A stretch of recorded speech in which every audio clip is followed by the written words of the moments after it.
Well, the most important thing is self-esteem. The people that we read about, the people that we admire, the Elon Musks, the Steve Jobs, the Warren Buffetts, etc., all have one thing in common. They have extremely high self-esteem. And, of course, you've heard me say this before, self-esteem is built the first 7 or 8 years of life. And unfortunately, we're with our parents the first 7 or 8 years of life. Ergo, we don't have too much high self-esteem. But to build high self-esteem, and the way you build high self-esteem, if you're 25, 35, or 45, is to be around, surround yourself with other people that have high self-esteem. Show me your friends and I'll show you your future. And so you can reverse your childhood by who you associate with. How do you do that? Well, you find people that are where you want to be, but they're already there. You're 22 years old, you're 32, you're 41 years old, and there's a guy or a gal who's 45 years old who is where you want to be.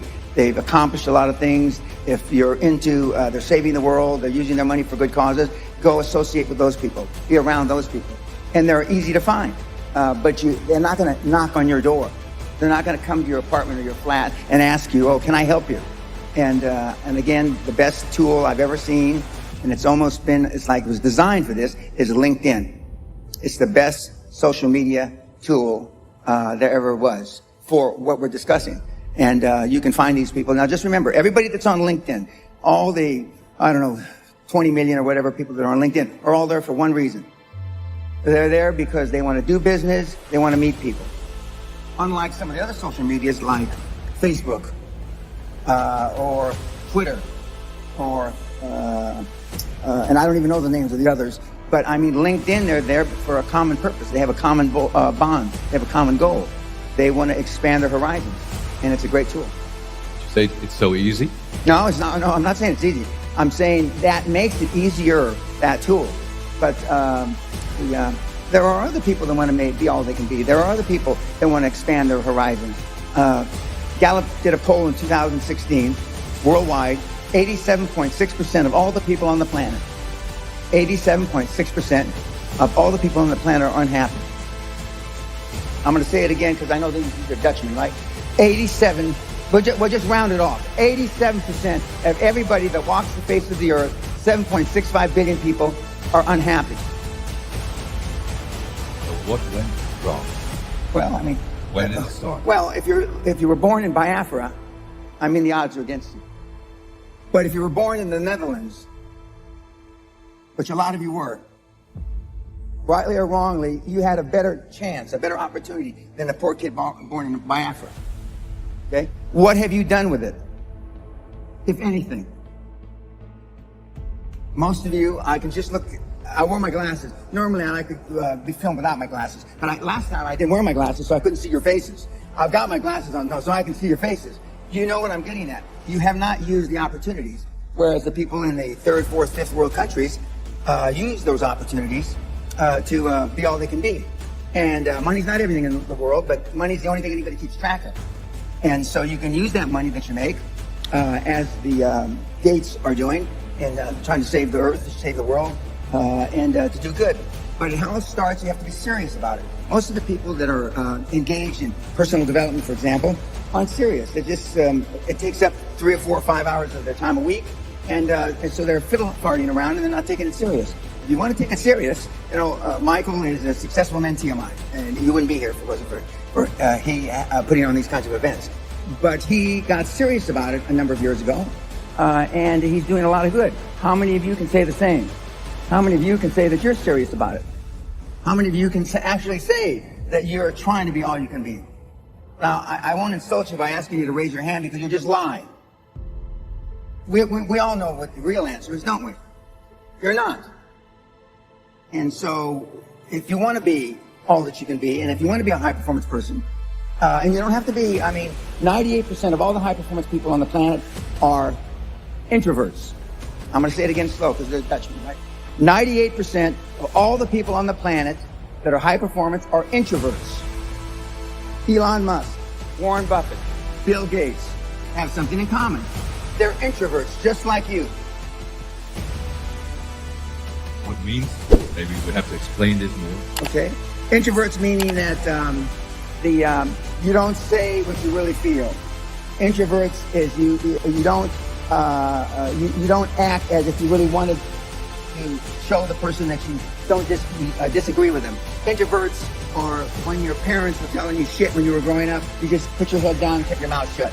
And that's why you're introverted now as adults. As you can plainly see, I wasn't raised that way.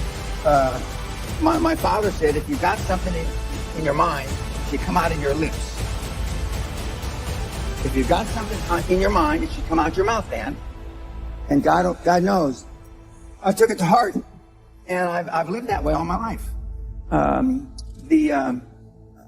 the TED Talk I gave a couple of days ago, which Michael was there to talk to the kids, it was quite interesting when I told them that I've been talking like this since I was a teenager. I've been talking shit since I'm a teenager. Which is some time ago. Well, I'll be 74 in a couple months, so it is some time ago. But the point is that I had self-esteem. I didn't know till I got grown up and was an adult that everybody didn't have self-esteem. I didn't understand that. I didn't realize that everybody didn't have self-confidence. I didn't realize that everybody didn't have self-worth. Because the kids that I hung with all were like I was. Because their parents were like, gave them a good role model. Most of the people that come to people like Michael or any of the gurus out there, and I call him a guru, come to them because you were lacking something in your childhood. In my particular case, a lot of people come to me because I'm the alpha male father they never had. I asked the question a couple days ago, how many of you can raise your hand, how many of you have kids? Too bad, but anyway, you have kids, okay? Don't raise your hand now. How many of you would like to have your kids grow up just like your parents? You know the answer, don't you? Close to zero. Because they were shitty role models. Now, I'm not going to ask the second question. How many of you would like your kids to grow up and be like you? Allah forbid. God forbid. But being a high-performance person is a full-time job. Michael's known me over 20 years. I'm like this when I wake up in the morning to brush my teeth. I'm like this when I brush my teeth before I go to sleep. I'm like this 24/7, 365, and I've been like this for the better part of 50 years. I'm always like this. I'm always pushing the edge of the envelope. And that's why, I'm an overnight success. I've been coaching 25 and a half years, but all of a sudden I'm popular as hell, but I've been doing this for 50 years. I have the same habits today as I had 50 years ago. The exact same habits. But they're just ingrained in me. They're ingrained in me. And for those of you that have never been around the high performance people like I just alluded to, the Warren Buffett, Elon Musk, God rest his soul, Steve Jobs, who I happen to have known, they were like this 24/7, 365. It wasn't an act. So is it a choice? Correct. To be tough. Firm but fair. What's the fair part? Because I can imagine that most people think you're so tough, so, courageous, but tough. I don't want to be like that. No, most people don't. I want to be liked. Yeah, well, see, you want to fit in. I'm the only speaker that you're ever going to hear that really, with all his heart, doesn't give a shit. If I leave here you liking me, I did something wrong. I fucking did something wrong. I'm not here for you to like me. I'm here as a favor to Michael, my mentee, for 20 years. I'm not here, if you all die today, I don't give a shit. And I mean it. But Steve Jobs didn't give a shit about you either. Warren Buffett doesn't give a shit about you today. Elon Musk doesn't give a shit unless you're going to buy a Tesla car. Don't you understand? Don't you get it? You think Elon Musk wants to fit in? We know the answer is no, right? You want to fit in because you had poor role models at home.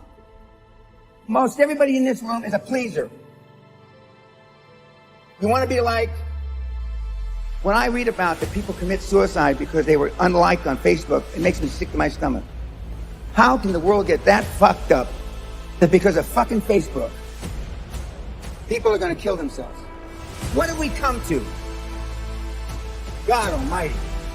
Don't you see there's something fundamentally wrong with that? In that regard, the Chinese, they're banning Facebook. But 98% of the high-performance people are introverts. 98% of the high-performance people on the planet they want to be liked. 98%. We're talking, I'm at the cutting edge, the hard edge. He's not at the hard edge. He's someplace in the middle. But being liked doesn't get you a raise when you're working for, wherever you're working for. Efficiency, accountability. Most people that come to seminars are there because they weren't held accountable when they were growing up.